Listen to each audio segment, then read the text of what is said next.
She was only a teenager, full of dreams, full of life, but one ordinary night, that life was ripped away in the most brutal way imaginable. What started as a routine stop turned into a nightmare that would leave her family shattered and an entire community in shock. The people who were supposed to protect her, instead, left her fighting for every breath. Yet the real story isn't just what happened in those dark hours. It's what came after. Because when the truth began to surface, the highest office in the nation could no longer stay silent.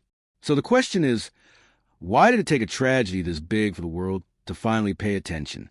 She wasn't a troublemaker, not a rebel, not the kind of girl anyone expected to end up in the headlines. Just 16, she carried herself with the shy confidence of someone still discovering who she was. Her days were filled with school, homework, and long conversations with her mom about dreams that felt bigger than the small neighborhood she called home. She loved music, wrote in her journal almost every night, and believed, like any teenager, that her future was wide open. On that evening, nothing seemed unusual. She had plans for the weekend, laughter still echoing in her head from earlier with friends.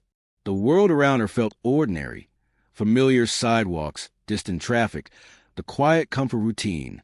But in the shadows of that normalcy, something else was moving. A storm was already building, one she couldn't see coming. Because while she thought her biggest worries were tests at school or saving up for a new pair of sneakers, the real danger was lurking where she least expected it. The very people sworn to protect her safety were about to shatter it in ways no one could have imagined. And when that moment came, it would not only destroy her innocence, it would shake the conscience of a nation. It started with flashing lights in the distance. At first, she didn't even realize they were meant for her. A police car slowed, headlights cutting across the pavement, and the sound of a siren pierced the quiet evening. She froze, confused, hesitant, searching her memory for anything she could have done wrong. She had nothing to hide, no crime, no reason. Yet within seconds, the world around her shifted from ordinary to terrifying. The officers stepped out, voices sharp, commands echoing through the night. Their tone wasn't protective. It was hostile. She raised her hands, just like she'd been taught to do, every nerve in her body trembling. But the more she complied, the harsher they became. They accused her of things that made no sense, loitering, resisting, fitting some vague description. Their words weren't just accusations. They were a sentence, delivered before she ever had a chance to speak. Neighbors peeked through windows, some frozen in silence, others whispering prayers. Phones stayed in pockets, fearful of what might happen if anyone dared to intervene. She was surrounded, cornered, and powerless against the weight of badges and authority. And with each second, the line between safety and violence grew thinner. Then it happened, the shove, the strike. A sudden blow that sent her crashing to the ground, her head hitting hard against the concrete.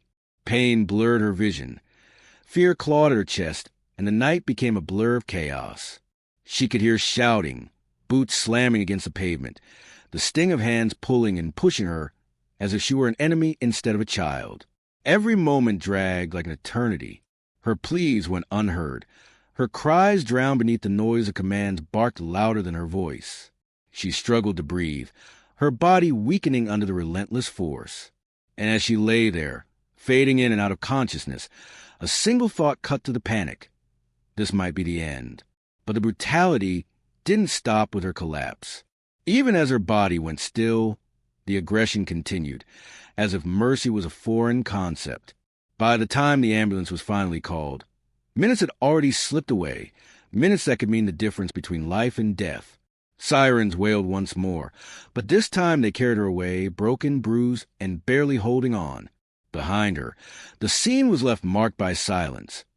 The kind of silence that comes when people know they've witnessed something too awful to forget. Yet even then, whispers spread.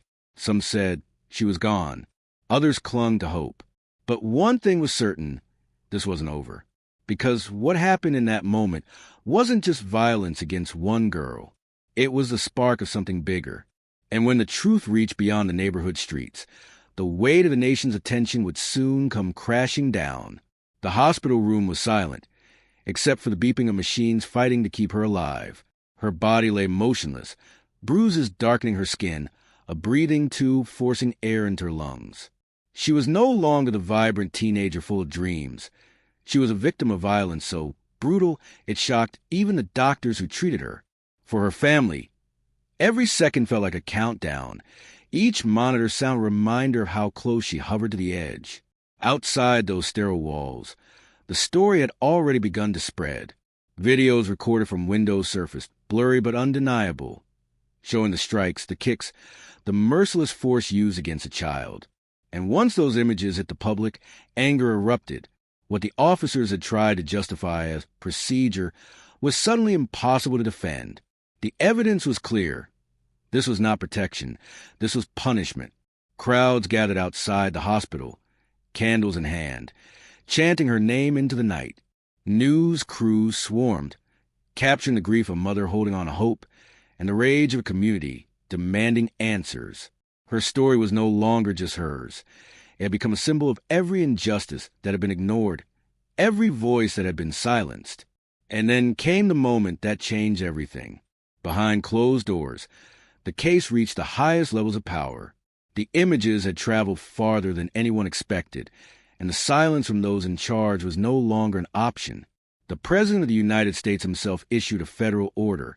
A probe would begin, and accountability would be demanded. For the first time since that night, it felt like the weight of authority had shifted. But for her family, one question remained.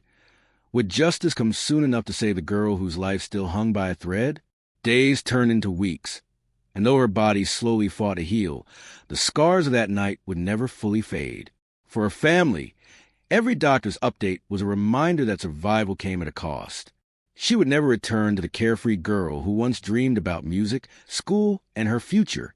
Instead, her name had become a rallying cry, spoken in protests, written on signs, and etched into the hearts of those who demanded change. The federal probe launched by the president brought attention, headlines, and promises of accountability. Yet, for the community, the pain was deeper than one case. Because this wasn't just about a single girl in a single city. It was about a pattern that stretched back decades, about lives cut short and futures stolen simply because of the color of their skin. Her story forced the nation to confront a question it had avoided for too long. How many more times would it take? How many more young black lives would be brutalized before the system finally changed? And while investigations continued, one truth became impossible to ignore. Justice delayed was justice denied. She survived, but survival was not the same as justice. And for every survivor, there were others who never got the chance to tell their story.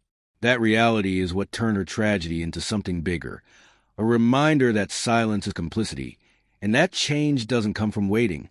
It comes from demanding. So the question remains, for all of us watching, listening, remembering, will this be just another headline that fades away? Or will it be the moment we finally say, enough is enough? The stories shared on this channel are entirely fictional and created solely for entertainment purposes. We believe in a world where everyone is treated equally under the law and where society moves forward with fairness, development, and compassion. Our goal is to share thought-provoking, meaningful stories that spark reflection and inspire positive change. Any resemblance to real people, events, or organizations is purely coincidental and unintentional. These stories do not reference actual individuals, occurrences, or entities and carry no political or religious implications.